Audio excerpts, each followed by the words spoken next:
PCC chief Mahesh Kumar Goud మాట్లాడుతున్నారు. ఇప్పుడు live చూద్దాం. అరే మీ బాధ్యత. ఆనాటి మాజీ బీసీ మంత్రులను అడుగుతా ఉన్నాను, మీరు అనుమానాలు వ్యక్తం చేస్తూ ఉన్నారు కదా, ఇంత చక్కటి నిర్ణయం జరిగినప్పుడు ఎందుకు కనీసం హర్షం ప్రకటించే స్థాయిలో లేరా? మీరు అంత భయమా మీ నాయకుడు అంటే మీకు? ఒక్కరు కూడా దీన్ని గమనించలే, కనీసం హర్షం ప్రకటించలే. కడుపు నిండా విషం పెట్టుకుని కౌగులించుకునే ప్రయత్నం చేస్తూ ఉన్నారు. ఇది రాష్ట్ర ప్రజలు ముఖ్యంగా ఓబీసీలు గ్రహిస్తూ ఉన్నారు. ఎన్లైట్ అయ్యారు ఈ రాష్ట్రంలో బీసీలు. మా వాటా ఏదైనా అడిగే స్థాయికి వచ్చినారు. వీళ్ళు హర్షం ప్రకటించలే, కనీసం అభినందన తెలపలే. బీసీ సమాజానికి, కాంగ్రెస్ పార్టీకి మీరు చెప్పకుండా చెప్పలే, కానీ బీసీ సమాజానికన్నా కనీసం హర్షం ప్రకటించి అభినందన తెలిపే పరిస్థితుల లేకుండా పోయినారు. కాంగ్రెస్ పార్టీ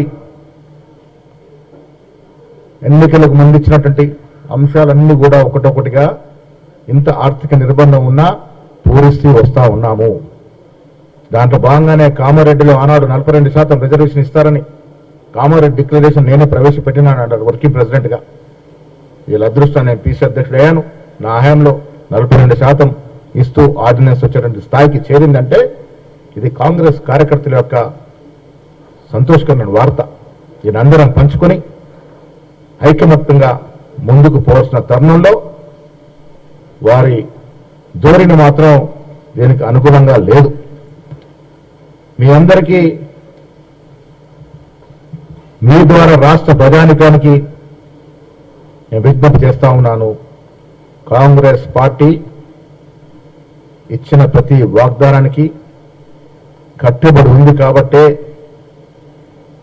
ఇవాళ 42% ఓబీసీలకు చట్టసభలో రిజర్వేషన్ ఇచ్చే దశగా ఆర్డినెన్స్ తీసుకొచ్చి ముందుకు పోతా ఉన్నాం.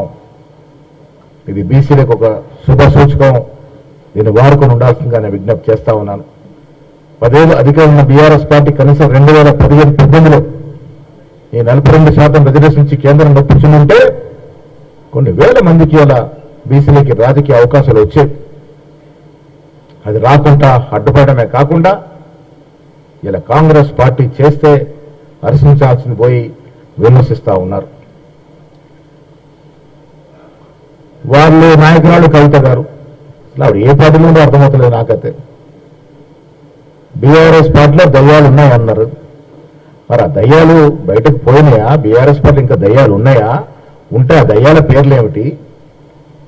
ఆ దయ్యాల కార్యక్రమాలు ఏంటి? ఇప్పుడు ఎవరంటే పడతా ఉన్నారు పిశాచులయ్యి? ఆ దయ్యాల పిశాచులు పీడ వదిలిందా లేదా చెప్పే స్థాయిలో లేదు. మొన్న ఆవిడ మేము ఆర్డినెన్స్ తీసుకొస్తే ఆవిడ రంగులు పోసుకొని తీర్మానం డాన్సులు చేస్తూ ఉంది. ప్రజలు టీవీ చూసినంత నవ్వుకుంటా ఉన్నారు. రంగులు వేషాలు మార్చుకున్నంత మాత్రాన పిల్లి పులిగా మారుతుంది అనుకుంటే అది అవివేకం అవుతుంది.